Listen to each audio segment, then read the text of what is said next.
अद्भुत रामायण सर्ग पंचदश। सर्ग खोडस। पंचदश में हनुमान जी का रामचंद्र जी की स्तुति करना। खोडस सर्ग में रामचंद्र जी द्वारा रावण का मार राज्य पाना, राज विभीषण को देना। जब श्री रामचंद्र जी ने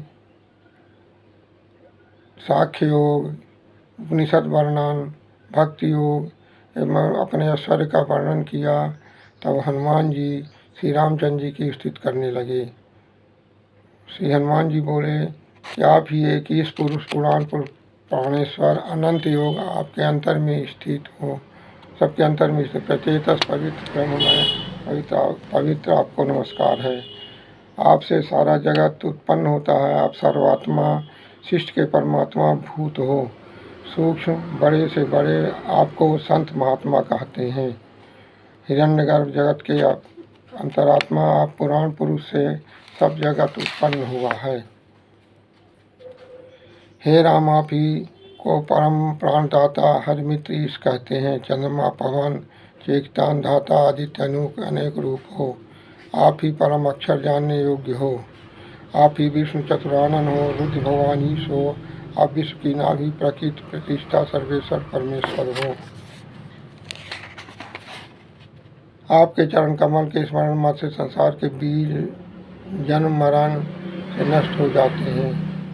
उनकी स्तुति सुनकर भगवान राम तथा लक्ष्मण रूप छिपाकर प्रकृति में स्थित हो गए तथा वायुपुत्र हनुमान से बोले कि जो स्तोत्र को की स्तुति करेगा परम गति को प्राप्त होगा। उसके पश्चात रामचंद्र जी महावीर से कहे, बोले कि हे महावीर, तुम हमको हमारी भार्या को रावण चुरा कर ले गया है, तुम हमको सुग्रीव के पास ले चल कर के मित्रता करा दो। तब हनुमान जी को आश्चर्य हुआ और वो कहने लगे कि आश्चर्य की बात कि आपकी भार्या को रावण चुरा ले गया, तो भी आपने आज्ञा दी है, तो सेवक का कार्य है स्वामी का कार्य करना। और प्रसन्न होकर शीघ्रता से महावीर दोनों कंधों में राम लक्ष्मण को बैठा करके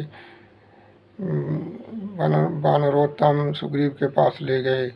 सुग्रीव उन्हें देखकर रूमा स्त्री को प्राप्त कर लिया तथा बाली मारा गया ऐसा समझने लगा और अपने भाग्य की सराहना करने लगा।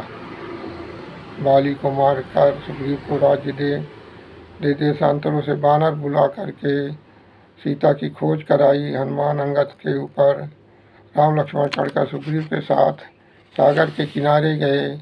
सागर के पास लंकापुरी देखकर रामचंद्र जी लक्ष्मण से कहने लगे कि हे लक्ष्मण, कुछ उपाय करो जिससे लंका तक पहुंच सकें। तब रामचंद्र जी के वचन सुनकर लक्ष्मण सागर से कहने लगे कि अपनी आत्मा को स्तंभित कर, तो तेरे ऊपर बानर चले जाएंगे। सागर प्रभु के वचन नहीं सुना तो लक्ष्मण सागर में कूद पड़े, अपने ज्वाला से सागर को सुखाने लगे। तब जल जीव व्याकुल होने लगे। देवता भयभीत होने लगे। उस महाआश्चर्य को देखकर बानर आश्चर्यचकित हो गए। ऋषि मुनि दूसरे प्राणी शस्त्र खाने लगे। तो राम जी ने भी लक्ष्मण से कहा कि तुमने अच्छा नहीं किया है। अब मुझे सीता के वियोग से जो आंसुओं के वियोग के आंसुओं से पूर्ण करना पड़ेगा, उसे पूर्ण कर दिया। तब आकाश से रामचंद्र जी के ऊपर फूलों की वर्षा होने लगी। फिर सिंधु से स्तुति प्राप्त हो रामचंद्र जी रावण को मारकर राज्य विभीषण को देकर पुष्पक विमान के साथ विभीषण, सीता, हनुमान आदि सुग्रीव बानर के साथ अयोध्या आए। भ्राता माता को सुख दिया। यह सब लोग के राजा प्रजा को आनंद दिया। रामचंद्र राजा को प्राप्त हुए। पशु पक्षी भी प्रसन्न हुए। सर्वदा आकाश में देवदूत भी बजाने लगी। समय पर मेघ वर्षा और फूलों की वर्षा होने लगी। श्री शिव शरणम, श्री हर शरणम। धन्यवाद। शेष अगले भाग में।